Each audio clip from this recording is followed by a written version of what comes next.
Hey, and get ready to pack for my move halfway across the world.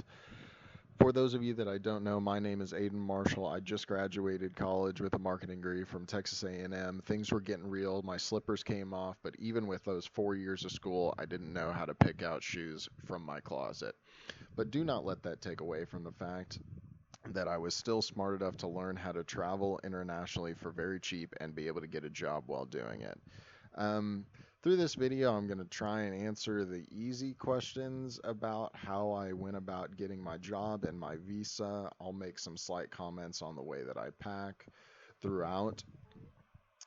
Otherwise, this will just be me talking to myself, trying to entertain you guys and give you a little insight onto the way things went down. So, I'll start with an easy question. How are you packing?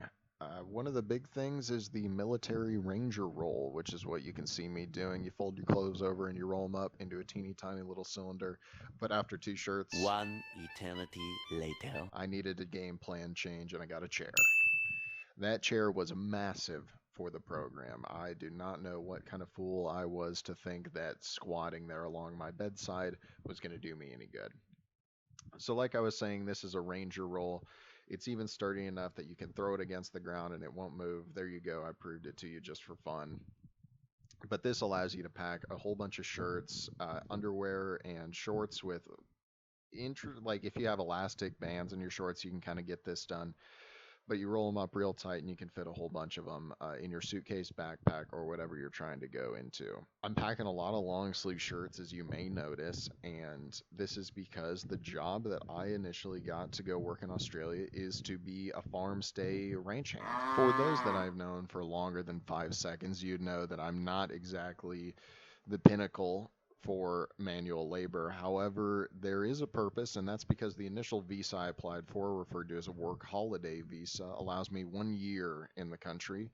However, if I do 3 months of specified work, I'm able to extend that, and things like agriculture, rural hospitality, they fit the bill to extend. Now that the long sleeves are finished, quick counting lesson: 1, 2, 3, 4, 5, 6. Everybody knows I took 4 years of French in high school because it clearly did not translate very well. I did have the solemn task of attempting to pack for all occasions, so here comes the hoodie, but I did need a little bit of stylistic choice in my life.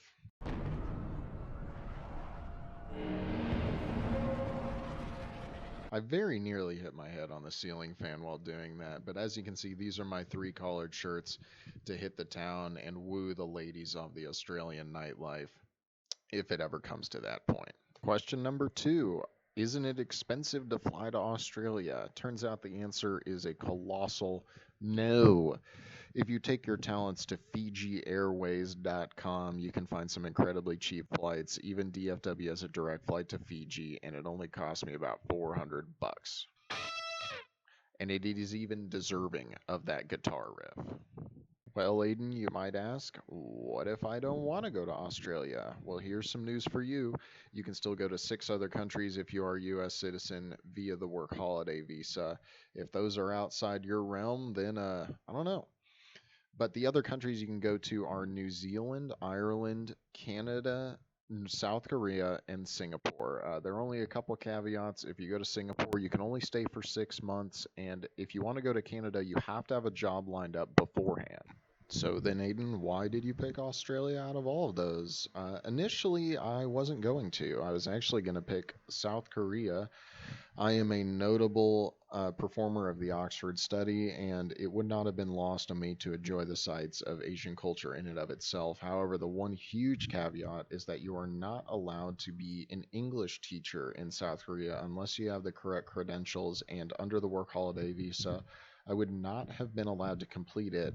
So I instead just decided to take it to an English speaking country, and Australia has a huge global presence, and more importantly, it has the Australian Open, which is a tennis tournament, and I am a massive fan of tennis, and it is something that I would love to work for. Aiden, what was that brief but notable splash of water?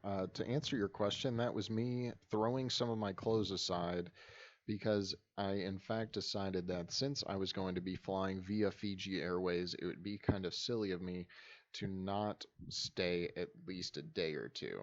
So it then became my process of finding how much it would cost to stay in a hostel or some sort of little motel and what the area looks like. And to my glorious surprise, it is quite cheap to exist on the American dollar. It's a very fortunate thing to have a little bit of cash that I can send out and return for their local currency.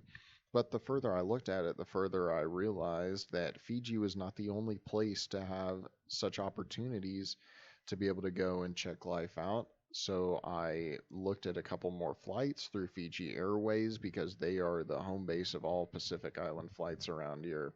And it turns out that I managed to concoct a little island hopping plan that took me from Fiji to Vanuatu through Samoa and then to Tonga, all before going to Australia, my final destination.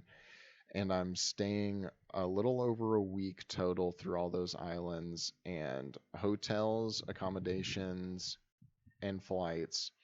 All of that cost me under $1,500 US.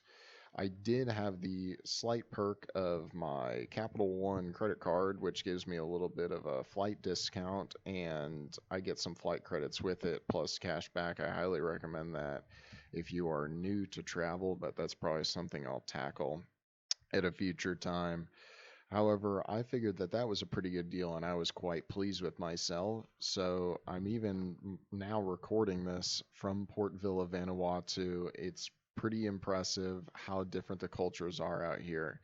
I highly recommend it to anyone that thinks they've been coddled in their life because this is definitely a third world country and you can tell that their imports are very expensive and the way people live life is truly something to behold. I will come to you with more of those details later, though, of course. But as we're wrapping up, you can see I'm finally getting down to my underwear. And using that Ranger roll I was talking about earlier, you can bunch those things up pretty tight. And it's something that I was quite impressed with myself upon the ending to this whole tutorial. But the last thing that I didn't even get to pack in here is my cowboy hat because Lord knows that the pasty skin that I have over my body was not going to be ready for the sun working out on a ranch every day. But thank you everybody for listening, and I bid you adieu.